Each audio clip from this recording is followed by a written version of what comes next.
Atos Igreja. Rua Bahia 649, Divinópolis, Caruaru, Pernambuco. Você é sempre bem-vindo. Aleluia. Praz, irmãos. Nessa tarde, nós vamos estar aprendendo da palavra que é viva e eficaz e pode mudar nossas vidas e mudar nossos caminhos, amém?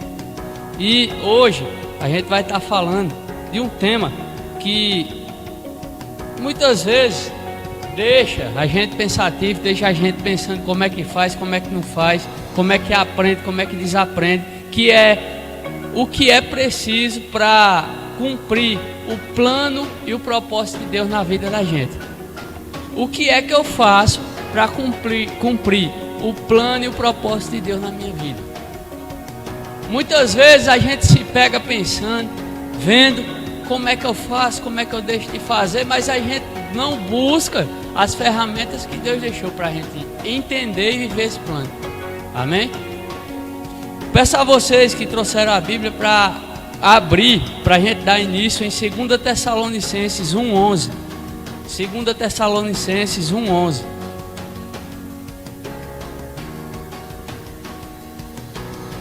O apóstolo Paulo vai nos dar um norte para que a gente siga e possa entender qual é esse plano, esse propósito e o fundamento desse plano e propósito na vida da gente. 2 Tessalonicenses 1:11. Ele diz assim: conscientes desse fato, oramos constantemente por vós, a fim de que o nosso Deus vos torne dignos de vossa convocação e cumpra com poder todo o bom desejo e toda ação que resulta da fé. Assim, o nome do nosso Senhor Jesus será glorificado em vós e vós nele, conforme a graça de nosso Deus e do Senhor Jesus Cristo. Ele está dizendo aqui que orava para que a convocação que Deus fez para aquele povo de Tessalônica se cumprisse com poder. Então, Paulo, que era aquele que levantou aquela igreja, que fundou, que fundamentou na palavra, no evangelho, disse: olha, eu estou orando constantemente para que esse propósito que Deus tem com vocês se cumpra com poder. O que é esse poder que Paulo estava querendo que os irmãos desfrutassem? É o poder da graça, o poder que Cristo trouxe na graça para nossas vidas.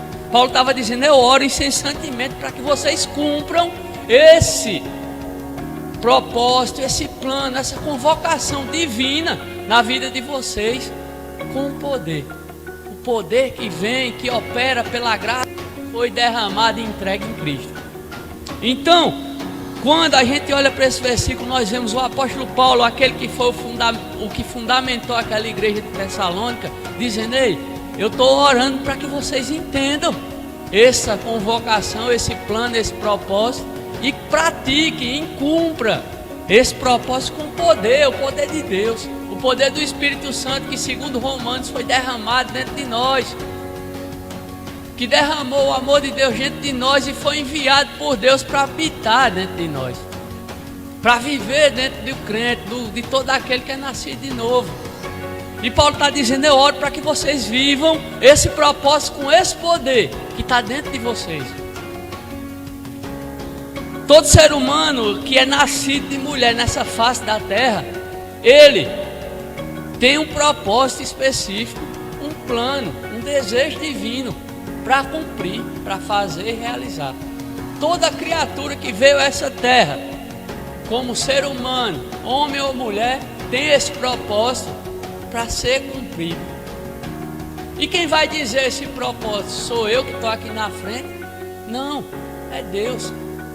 Pois quem lhe criou, quem trouxe você a essa terra foi o próprio Deus. E Ele sabe para que você está aqui. Ele sabe para que você tem a fazer nesse ambiente que você está inserido, na sua casa, no seu trabalho, no dia a dia. E esse propósito, ele, de Deus, da parte de Deus, foi colocado em cada ser humano para ser cumprido, para ser desempenhado.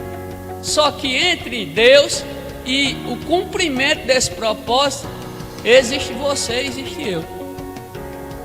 E nós devemos conhecer esse propósito, aprender como funciona, aprender como Cristo agiu, para que a gente desempenhe esse propósito com esse poder que Paulo fala. Nós temos um livre desejo, uma livre vontade, uma livre escolha. E nós recebemos de Deus essa vocação, esse propósito, esse plano, esse desejo, essa convocação. Mas o fazer depende de mim e de você. Como nós vamos realizar o plano e o propósito de Deus se nós não sabemos que plano é esse, se nós não conhecemos que propósito é esse, se nós não entendemos a vontade de Deus? Como vamos realizar isso? Não tem como. Esse propósito que foi colocado por Deus em nós, tem essa livre escolha nossa, tem esse livre desejo nosso, tem essa vontade de fazer ou não. No entanto, precisamos entender que esse propósito é específico para cada um. Existe um ditado no mundo que diz: ninguém é insubstituível. Vocês já ouviram esse ditado? Diz: não, você pode sair que vai entrar outro e vai fazer. Discordo completamente disso. Por que eu discordo?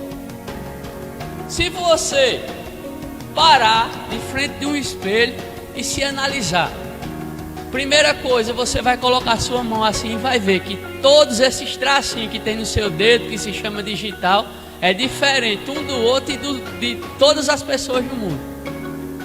Se você parar e ver uma pessoa que se comporta parecido com você, mas você vai ver que ela não é completamente 100% igual a você. Você pode copiar o outro, vestindo uma roupa igual a ele, ajeitando o cabelo igual a ele, pintando os beiços igual a ele, colocando brinco, mas você não é ele, você não é o outro. Você pode ser parecido, mas você não é completamente igual. No trabalho você faz um pão, ou então faz uma imagem, pinta uma casa, faz o que for, de um jeito, o outro faz de outro. Diz: não, mas fica igual, fica parecido. Parecido não é completamente igual. Não segue completamente a risca, a receita que você tem aquele jeitinho ali para fazer. Então, quando a gente olha para essas pequenas coisas, esses pequenos detalhes que existem em nós entendemos que esse ditado é mentiroso, que esse ditado é para rebaixar as pessoas. Sim, você é insubstituível, eu sou insubstituível, fulano é insubstituível, porque Deus colocou um propósito dentro dele para que ele realizasse. O outro pode fazer algo parecido, mas não vai ser o alcance completo que tem na minha e na sua vida para determinada função, determinada coisa. Pessoas podem se levantar com algo parecido, com uma missão parecida com a sua, com a missão que Deus lhe deu. Pode, mas não vai ser igual você cumprindo a sua, porque Deus colocou e confiou a você, confiou a mim. Então, quando a gente vai passando a entender que em Deus nós recebemos algo específico dele para fazer, nós vamos nos dedicar a conhecer esse algo, a conhecer isso que é específico, para que a gente realize esse plano e o propósito e cumpra aquilo para que a gente veio fazer nessa terra. Imagina só, a gente vive 100 anos, chega nos 100 anos, a gente olha para a vida da gente e vê: rapaz, eu tive dinheiro, eu tive carro, eu tive fama, eu tive essas coisas tudo em que o mundo pode dar, que o mundo, por meio da graça de Deus, trouxe para mim. Mas não era isso que Deus queria. Que pena, eu perdi meu tempo todinho atrás dessas coisas. E agora, o que Deus me criou para fazer, como eu vou fazer mais? Se não tem mais força, se não tem mais vigor.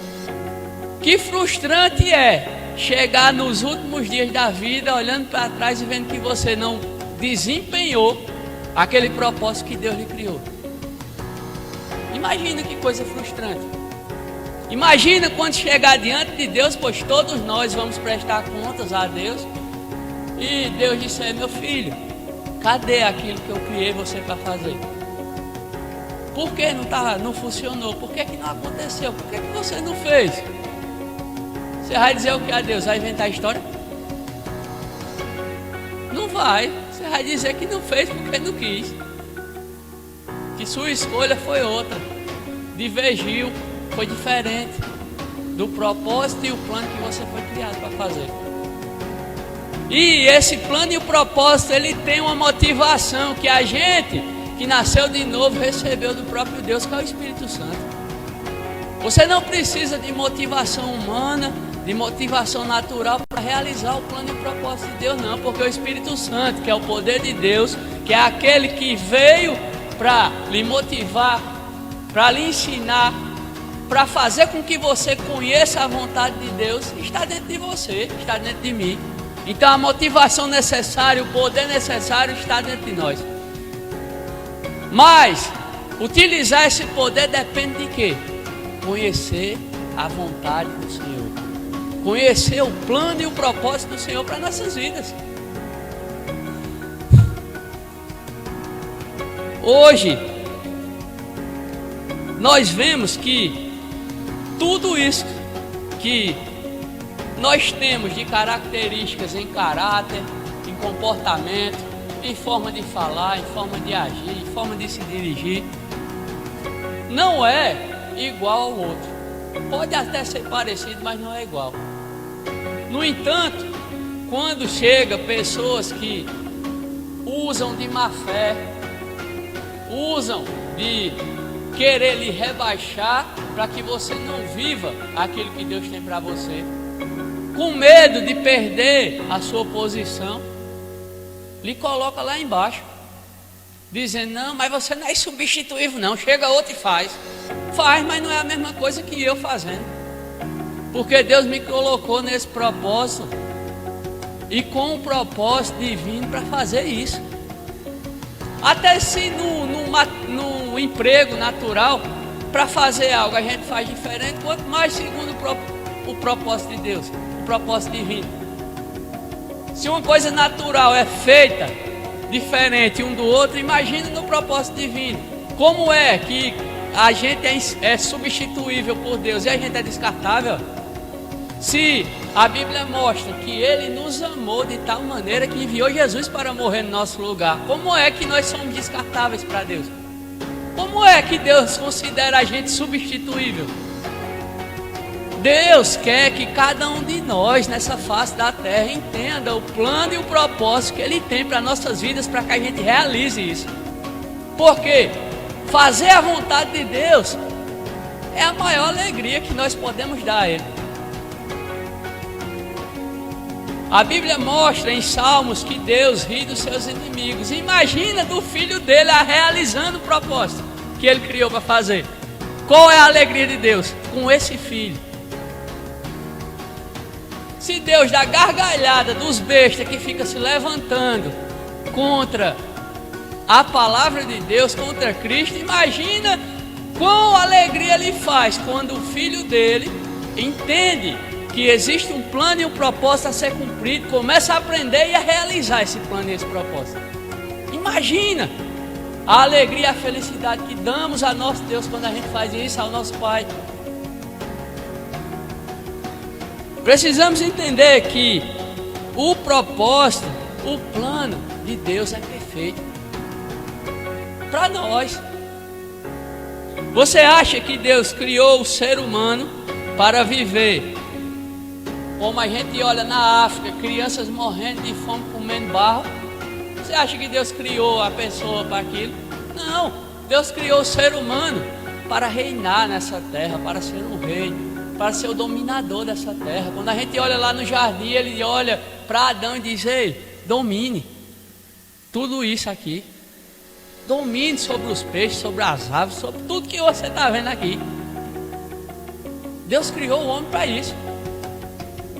E por que que existe essa diferença tão grande? Ganância, pecado, destruição, maldição, Satanás reinando nos homens, e não Deus, e não Cristo. Por que é tão fácil culpar a Deus de coisas que muitas vezes nós negamos o nosso tempo em conhecer, que é a vontade do Senhor? Aí começa culpando a Deus: minha vida só dá errado, porque eu sou um miserável, Deus só me criou assim para sofrer. Que Deus que nada, rapaz, tu faz tudo de errado, não conhece a vontade de Deus, ainda quer dar culpa para Deus. Se orienta, se ajeita, conhece a vontade de Deus para que você viva ela, que é perfeita. É uma vontade boa, agradável, perfeita, e não algo que vai trazer dano. Ah, não, mas Deus está me provando, Deus está me ensinando, Deus está me lapiando para que eu aprenda a como viver. Conversa, você está vivendo uma vida segundo a sua vontade, seus desejos, e está querendo culpar Deus.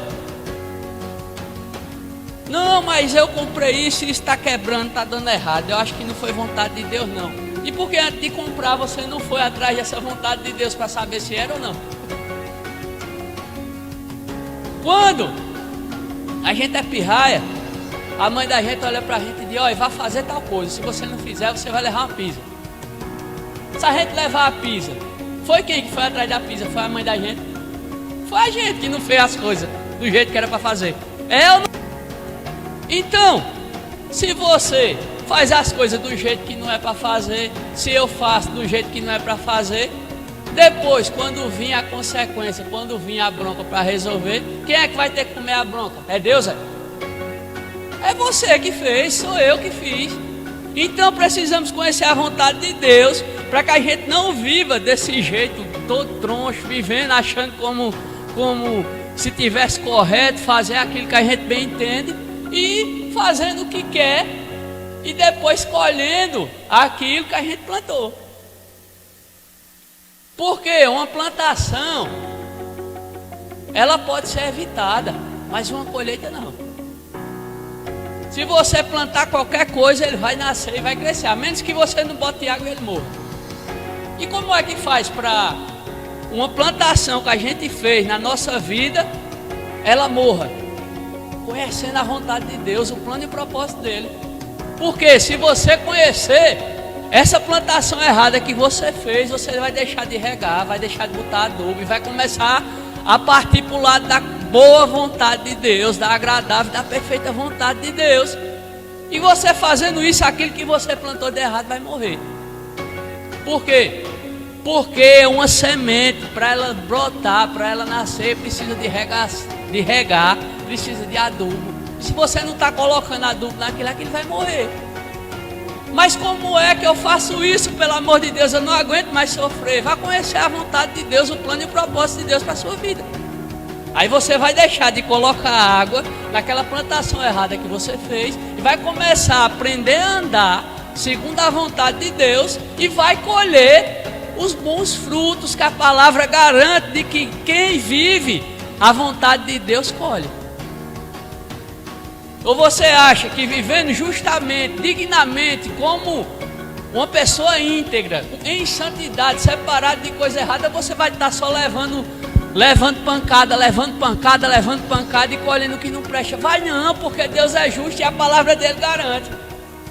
Então precisa se conhecer esse plano e propósito para que seja vivido. Senão a gente vai viver a vida toda como se fosse aquele mamulengo que só faz repetir o que o povo diz, ouvindo besteira e repetindo. Sendo que Tiago diz: não pode sair de uma mesma boca, de uma mesma aquilo que abençoa e aquilo que amaldiçoa. Tem que ser algo bom. Se você tem o Espírito de Deus, que é bom, que é amor, dentro de você, você tem que conhecer a palavra para que flua do seu ventre rios de água viva, como Cristo disse. Então, se nós deixamos de conhecer essa vontade, nós vamos deixar de exercê-la. E automaticamente vamos viver uma vida colhendo carrapicho, colhendo espinho, colhendo o que não presta para sempre. Porque a gente só vai estar regando essas coisas que não prestam.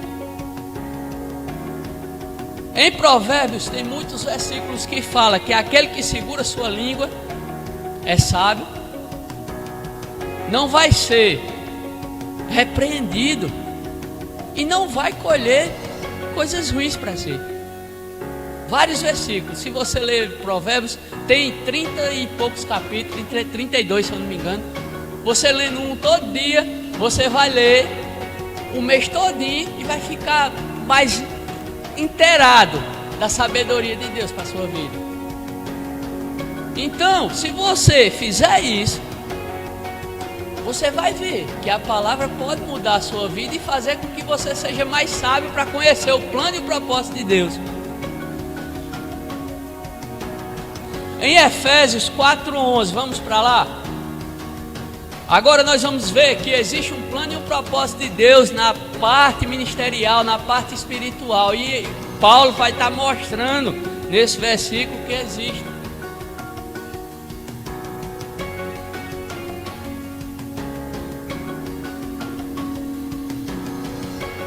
Efésios 4:11.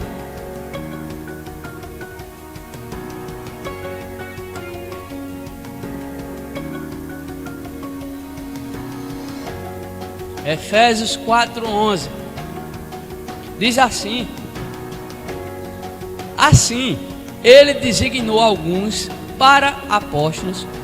Nessa versão bíblica destaca alguns para apóstolos, outros para profetas, outros para evangelistas e outros para pastores e mestres. Então, nesse primeiro texto nós vemos que Jesus designou uns para isso, outros para isso e outros para isso. Amém? Então, Paulo está dizendo, olha, Cristo colocou uns para essas funções ministeriais, funções no corpo dele. Então só existem essas funções? Não. Nós vamos ver aqui no decorrer do texto que existem outras funções, que nem todo mundo é apóstolo, que nem todo mundo é profeta, pastor, mestre, diácono. O que é que Paulo vai mostrar? Vamos continuar lendo no versículo 12. Com o propósito de aperfeiçoar os santos para a obra do ministério, para que o corpo de Cristo seja edificado, até que todos alcancemos a unidade da fé, que é ter uma mesma fé, uma mesma forma de ver Cristo, e do conhecimento do Filho de Deus, e cheguemos à maturidade, atingindo a medida da estatura da plenitude de Cristo. 14. O objetivo é que não sejamos mais como crianças, levados de um lado para o outro pelas ondas teológicas. Ou seja, um menino a gente pega pelo braço, bora, sai arrastando, leva para um lado, leva para o outro. E Paulo está dizendo, para que a gente cresça e não seja igual um menino arrastado pelas ondas teológicas, pelas conversas do povo, por aquilo que inventam, dizendo que é a palavra de Deus. Continuando, nem jogados para cá e para lá, por todo o vento de doutrina e pela malícia de certas pessoas que induzem os incautos. Essa palavra incautos quer dizer ingênuo ou uma pessoa descuidada ao erro, que induzem os incautos ao erro, o ingênuo ao erro ou o descuidado ao erro. Versículo 15. Longe disso, seguindo a verdade em amor, cresçamos em tudo naquele que é a cabeça, Cristo. 16. Dele todo o corpo, ajustado e unido pelo auxílio de todas as juntas, cresce e edifica-se a si mesmo em amor, na medida em que cada parte realiza sua função. Esses 5 dons que Jesus designou, um para ser isso, outro para ser aquilo, serve para que a igreja, o corpo de Cristo, nós, cada um de nós, cresçamos, deixamos de ser menino e comecemos a viver, não mais enganados, iludidos e descuidados, mas como aqueles que têm uma mesma visão de fé, para exercer o plano e o propósito de Deus para nossas vidas, para aquilo que Deus fez, cada um de nós. Existem esses ofícios que o próprio Cristo coloca em seu corpo, ou entre aqueles que fazem parte do corpo de Cristo, para serem exercidos. Porém, Paulo cita outros como diáconos, os que cuidam de áreas sociais, que distribuem alimentos, os que contribuem, os que intercedem, os que são suporte para chamados e etc. Não só existem os 5 dons ministeriais no corpo de Cristo, mas existe uma vasta e uma grande gama de ofícios para ser executados. Por que isso? Porque o corpo de Cristo é um corpo que é vivo, um corpo que se movimenta e necessita que pessoas exerçam funções em várias áreas, em várias coisas. Nem todo mundo vai estar pregando, nem todo mundo vai estar evangelizando, nem todo mundo vai estar fazendo isso, mas um vai estar fazendo uma coisa, outro outra. E o corpo vai se desenvolvendo, vai crescendo e vai funcionando. Vamos lá para Romanos 12:6. Romanos 12:6. Paulo continua instruindo a igreja. Romanos 12:6 diz: temos diferentes dons, de acordo com a graça que nos foi dada. Se algum ou se alguém tem o dom de profetizar, use-o na proporção da sua fé. Se o teu dom é servir, sirva. Se é ensinar, ensine. Se é encorajar, haja como encorajador. O que contribui, coopere com generosidade. Se é exercer liderança, que administre com zelo ou com cuidado. Se é demonstrar misericórdia, que realize com alegria. Vocês estão vendo que existem outras funções no corpo? Que Paulo destaca cada um aqui. Se você é mestre, que ensine como se deve, para que a igreja cresça e aprenda. Se você tem um dom de ser generoso, de contribuir, que contribua com generosidade, para que a igreja cresça, avance, para que se movimente o corpo de Cristo. Se é cooperar, cuidando, aconselhando, que faça isso com zelo, com cuidado, para que a igreja seja levantada. Paulo mostra que existem esses dons para quê? Para que a igreja se movimente e cresça. Então, como é que eu sei onde é que eu me encaixo nisso? Como é que eu sei o que é que Deus quer para a minha vida? Como é que eu sei o que é que eu faço do corpo de Cristo? Vamos continuar a leitura? Vamos para 1 Coríntios 12:27. Paulo vai trazer uma instrução aqui para que a gente entenda como é que sabemos qual é o propósito de Deus na nossa vida. 1 Coríntios 12:27.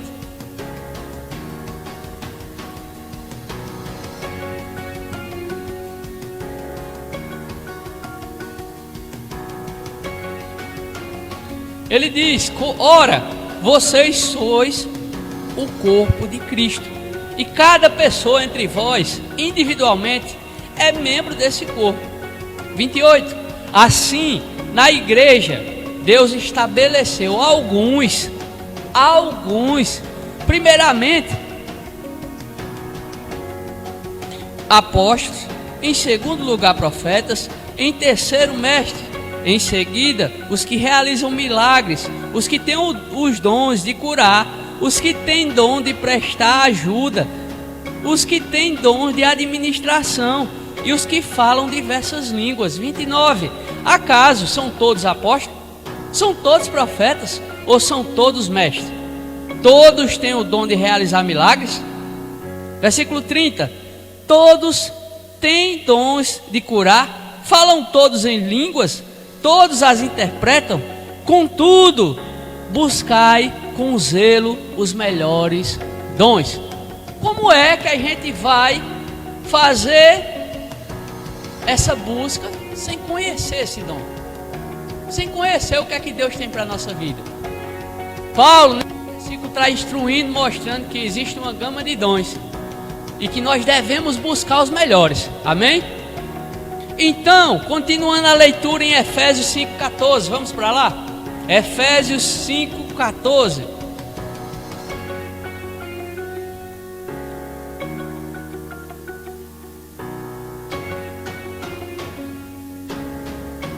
Diz: por isso é que foi dito: desperta, ó tu que dormes, levanta-te dentre os mortos, e Cristo resplandecerá sobre a tua pessoa. Portanto, estais atento, para que o vosso procedimento não seja semelhante aos insensatos, ou aos malucos, aos loucos, mas andai em sabedoria, aproveitando bem cada oportunidade. Em outras versões diz: remindo bem o tempo, porque os dias são maus. Portanto, não sejais faltos de juízo, mas buscai compreender qual é a vontade do Senhor. Paulo mostra em Romanos 12:2 que a vontade de Deus é boa, agradável e perfeita. Jeremias diz em Jeremias 29:11 que os planos de Deus são planos de paz e não de mal, que são estabelecidos para nos dar um fim que desejamos. Em Josué 1:7, abra lá sua Bíblia. Josué 1:7.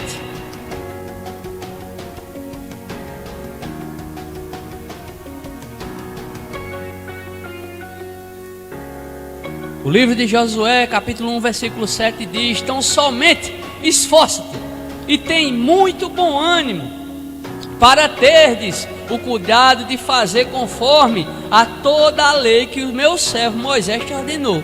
Dela não te desvie nem para a direita nem para a esquerda, para que prudentemente te conduzas por onde quer que andares. Para quê? Para que prudentemente andes. Por onde você vai, você não deve se desviar nem para a direita nem para a esquerda da palavra. Continuando: não se aparte da tua boca o livro dessa lei, antes medita nele de dia e de noite, para que tenhas cuidado de fazer conforme tudo quanto nele está escrito. Porque então farás, ou seja, eu e você fazemos o teu caminho prosperar, o nosso caminho ser próspero, e serás bem sucedido. Não te mandei eu: esforça-te e tem bom ânimo. Não temas, nem te espantes, porque o Senhor teu Deus é contigo por onde quer que andares. Ele diz nesse versículo que não devemos se apartar do que está escrito na palavra e nem tirar da nossa boca. Aquilo que sai da nossa boca deve ser o que está escrito. Foi o conselho de Deus para Josué. Para quê? Para que a gente faça o nosso caminho ser próspero, porque a nossa prosperidade vem por meio de Cristo, por meio da graça, por meio da palavra, e não por meio de esforço humano, sabedoria humana, a força do nosso braço, porque a nossa força é corruptível, mas a força de Deus não tem fim, não tem limite. Continuando, a oração que fazemos em busca desse propósito é a oração que devemos ter nos nossos lábios, principalmente orando em línguas em todo o tempo, como bem diz o apóstolo Paulo. Porque essa oração em línguas, ela vai fazer que haja em nós uma revelação de mistérios. Como assim uma revelação de mistérios, se o mistério foi revelado em Cristo? Pois é. E nós, em Cristo, somos um Espírito. E por ser um Espírito, nós temos que andar no Espírito para que tenhamos comunhão com o Espírito e entendamos esse mistério que existe e é revelado em Cristo. E esse plano e esse propósito vai ser trazido para nós quando nós temos essa comunhão maior estabelecida com Deus por meio da oração em línguas. A oração em línguas não é uma brincadeira, nem uma perca de tempo, nem algo que a gente faz esporadicamente quando dá vontade, não. Eu vou dar um exemplo, um testemunho que aconteceu comigo essa semana.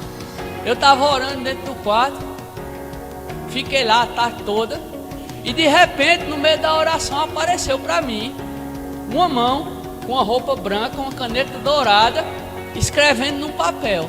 Aí o povo diz: aleluia, glória a Deus, é bênção. Era não.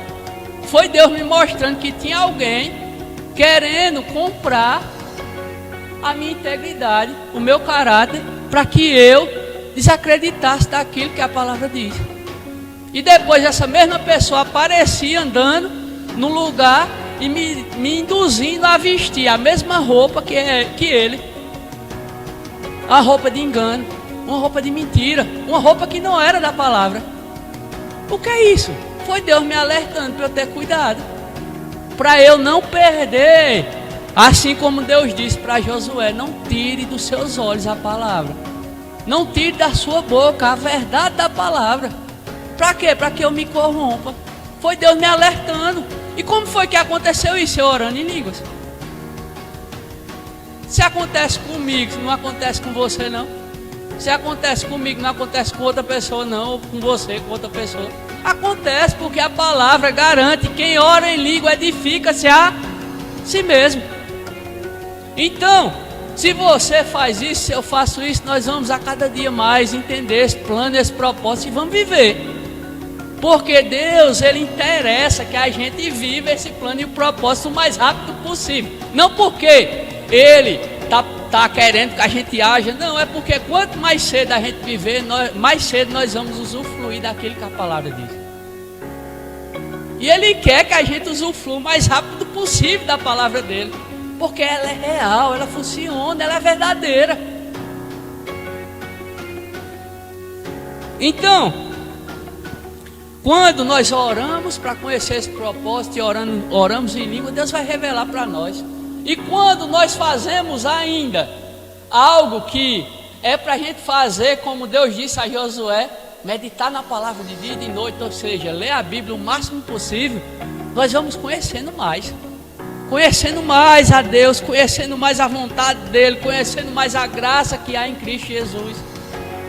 Então, dessas três formas, nós vamos conhecer o plano e o propósito de Deus para a nossa vida. Aquilo que Deus fez a gente para realizar, para desempenhar. E o principal disso tudo, sabe o que é? A perseverança. Sem perseverança, a gente não vai conseguir ver esse plano, esse propósito, essa promessa funcionar na nossa vida. Porque quem é perseverante alcança a promessa. Quem não é perseverante fica pelo meio do caminho.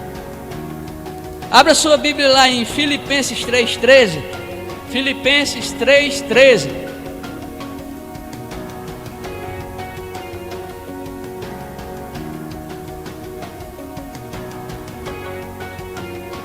Filipenses 3,13 diz: irmãos, não pense que eu mesmo já tenha alcançado, mas uma coisa eu faço, esquecendo-me das coisas que ficaram para trás e avançando para as que estão diante de mim, prossigo para o alvo, a fim de ganhar o prêmio do chamamento, da chamada, da convocação celestial de Deus em Cristo.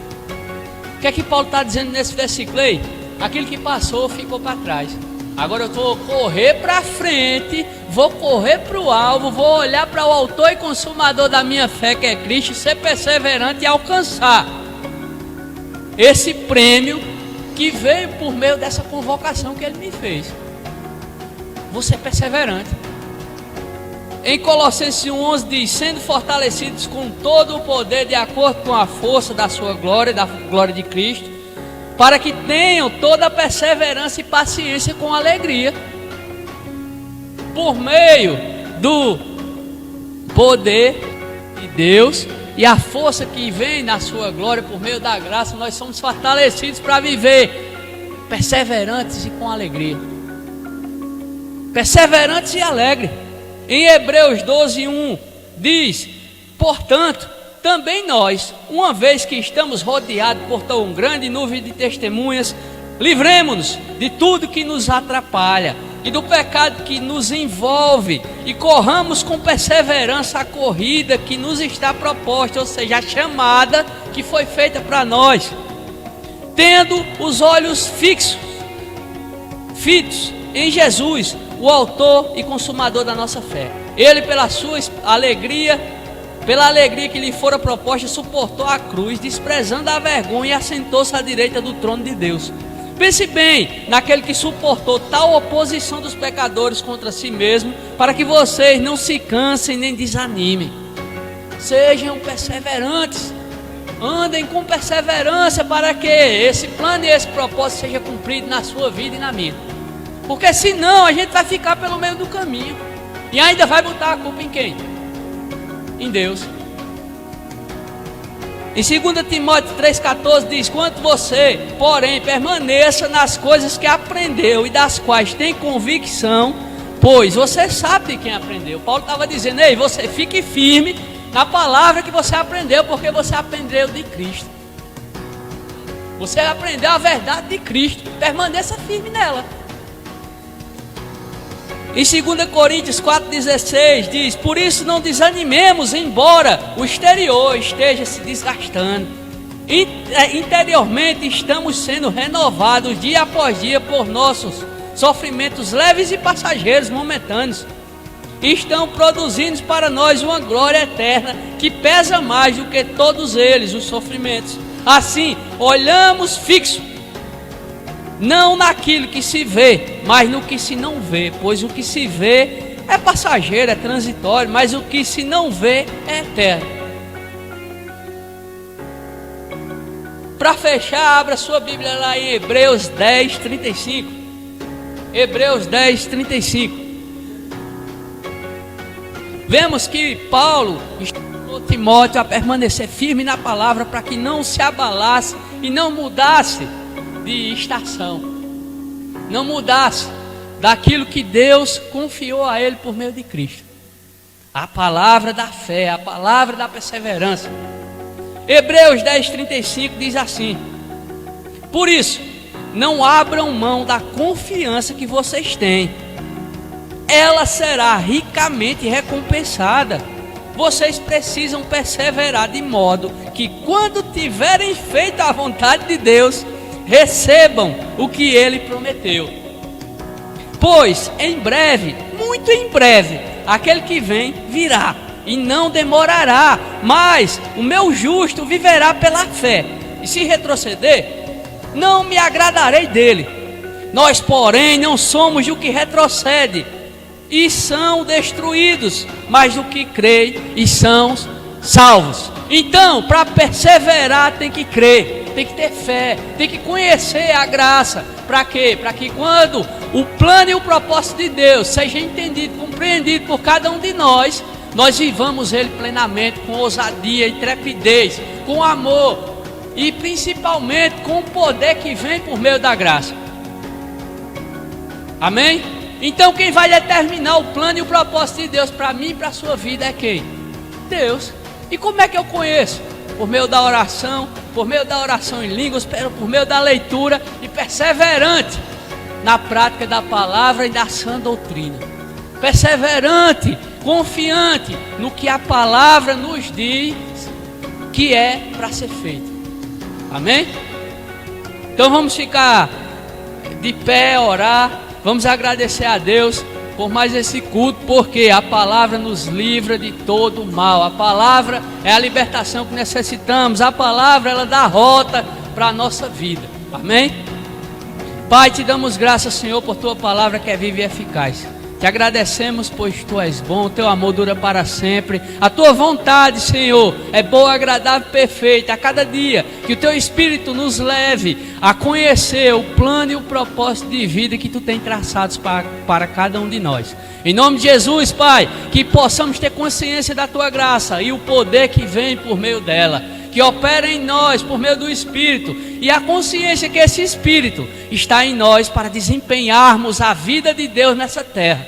Em nome de Jesus Cristo, que possamos fazer tudo que diz respeito ao amor e à prática dele. Enquanto estivermos nessa terra, que Cristo seja visto em nós, e o perfume suave, o bom perfume de Cristo sentido entre as nações. Onde quer que estejamos, que sejamos Cristo homem nessa terra. Uma vida de paz, tranquilidade, de ousadia, intrepidez e perseverança seja notada onde quer que passarmos, em qualquer coisa que colocarmos as nossas mãos. Vamos entender que por meio da tua palavra vai ser algo próspero, vai ser algo bem sucedido, vai ser algo que vai ser levantado, porque a bênção do Senhor está sobre nossas vidas por causa de Cristo. Em nome de Jesus, que tenhamos consciência que quando pisarmos a planta do nosso pé, a graça de Deus chegou naquele lugar. A graça de Deus, ela traz paz, ela traz ousadia, intrepidez, amor, sobriedade, sabedoria, e que tudo isso seja exercido em nossa vida por meio de Cristo Jesus.